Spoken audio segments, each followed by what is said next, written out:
রান্না ব্যঞ্জন চ্যানেলে আপনাদের স্বাগত। আজ বাঁধাকপি দিয়ে আমিষ একটা রান্না করব। খুবই সুন্দর রেসিপি। ভিডিওটা সম্পূর্ণটা দেখার জন্য অনুরোধ করছি। খুব টেস্টি একটা খাবার। এটা তৈরির জন্য আমি কি কি করেছি চলুন দেখি। 1 কাপ ছোলার ডাল নিলাম, বড়া হবে এগুলি। ভালো করে দেখে নিচ্ছি, কণা পাথর অনেক কিছুই থাকে, দেখে নিতে হয় ডাল।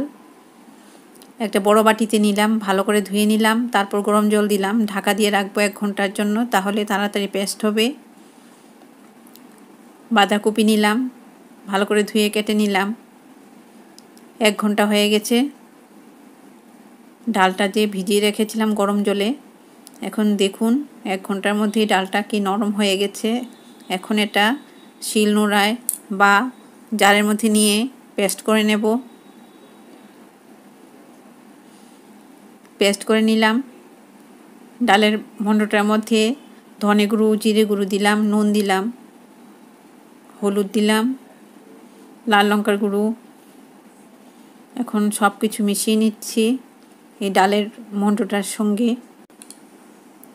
এভাবে মশলাগুলি মিশিয়ে নিলাম। ডালের বড়াগুলি খুব টেস্টফুল হবে, আরও মশলা দেব এটাতে। এভাবে ঘুরিয়ে ঘুরিয়ে ডালটাকে হালকা করে নিতে হবে, তাহলে বড়াগুলি ভেতরে রস ঢুকবে। এভাবে ঘুরিয়ে ঘুরিয়ে ডালের বড়া করতে হয়। ডালটা এভাবে ফেটিয়ে নিতে হয়। বাঁধাকপিগুলি যে কেটেছিলাম এগুলির মধ্যে জল দিচ্ছি, ভাপিয়ে নেব। আলুগুলি কেটে জলে রেখেছি, তাহলে লাল হবে না। মশলা তৈরি করছি। পেঁয়াজ,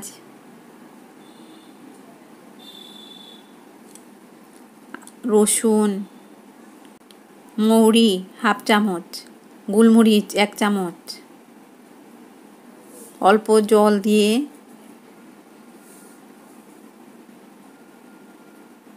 ঢাকা দিয়ে পেস্ট করে নেব। শিলনোড়ায়ও করা যায়।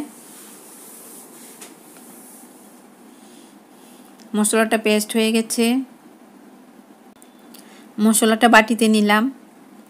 এই যে ডালের ব্যাটারটা তৈরি করেছি, ফেটিয়ে রেখেছি, এখানে মশলা থেকে দিয়ে দিচ্ছি। এই যে পেস্ট করেছিলাম এই মশলা দিয়ে দিলাম 2-3 চামচ।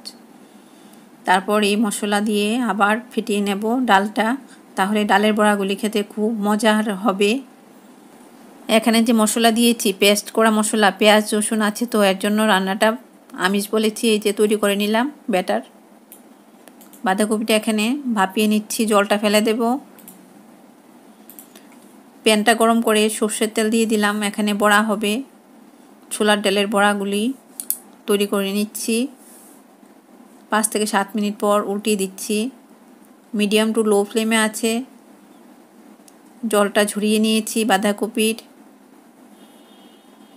ডালের বড়াগুলি হয়ে গেছে, তুলে নেব। এই প্যানে আবার সর্ষের তেল দিচ্ছি। তেলটা গরম হয়েছে, এখন আলুগুলি ভাজা করে নিচ্ছি এই তেলে। নুন দিয়ে দিচ্ছি আলুর মধ্যে, হলুদ দিয়ে দিলাম। নুন হলুদ সুন্দর করে মিশিয়ে নিচ্ছি আলুর সাথে। এরপর আলুগুলি কিছুক্ষণ পর ভাজা হয়ে গেছে, সেদ্ধ হয়ে গেছে, আলুগুলি তুলে নিচ্ছি। কড়াই নিয়েছি, কড়াইতে আবার তেল দিচ্ছি। তেল গরম হওয়ার পর শুকনো লঙ্কা ফোড়নে দিলাম, তেজপাতা দিয়ে এলাচি দারচিনি তেলের মধ্যে দিয়ে দিলাম গোটা গোটাই। এগুলি এখন সাঁতলিয়ে নিচ্ছি। তারপর ওই যে মশলাটা পেস্ট করেছিলাম, পেঁয়াজ রসুন কাঁচা লঙ্কা, এই পেস্ট দিয়ে দিলাম এই তেলের মধ্যে। এখানে মশলাটা একটু ভাজা করব। ধনে গুঁড়ো জিরে গুঁড়ো দিয়ে দিলাম 1 চামচ করে করে। মশলাটা এভাবে কষিয়ে নেওয়ার পর ভাপিয়ে নেওয়া জল ঝরিয়ে নেওয়া বাঁধাকপিটা দিয়ে দিলাম। নুন দিয়ে দিলাম আন্দাজ করে, হলুদ দিয়ে দিলাম। নুন হলুদ সুন্দর করে মিশিয়ে নিচ্ছি বাঁধাকপির সাথে।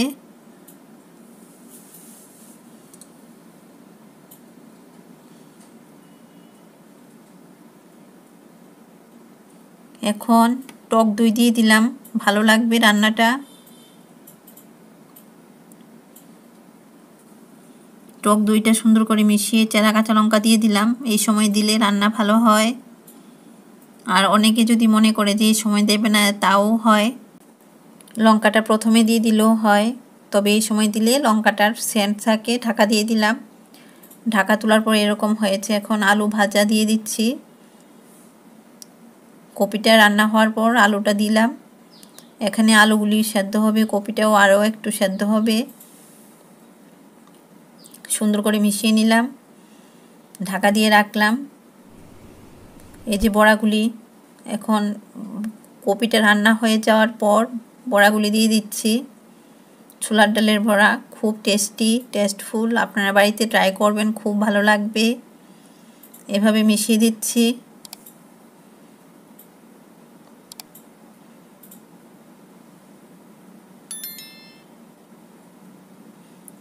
ঢাকা দিয়ে করছি, তাহলে তাড়াতাড়ি হবে।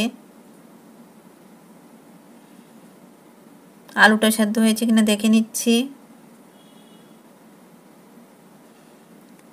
নিরামিষ আমিষ একটু পেঁয়াজ রসুন দেওয়াতে আমিষ বলেছি, তবে একটু চিনি দিলাম তো ভালো লাগবে, কারণ বাঁধাকপি তো একটু চিনি দিলে ভালো লাগে। খুব ভালো একটা রেসিপি, রুটি পরোটা ভাত সব কিছুর সাথেই ভালো লাগবে এই রান্নাটা। এভাবে সুন্দর করে মিশিয়ে নিলাম। এভাবে তৈরি করে নিলাম ডালের বড়া দিয়ে বাঁধাকপি। খুব সুস্বাদু একটা রেসিপি। আপনারা বন্ধুদের মধ্যে শেয়ার করবেন, লাইক করবেন, সাবস্ক্রাইব করবেন। আপনারা সুস্থ থাকুন। ধন্যবাদ।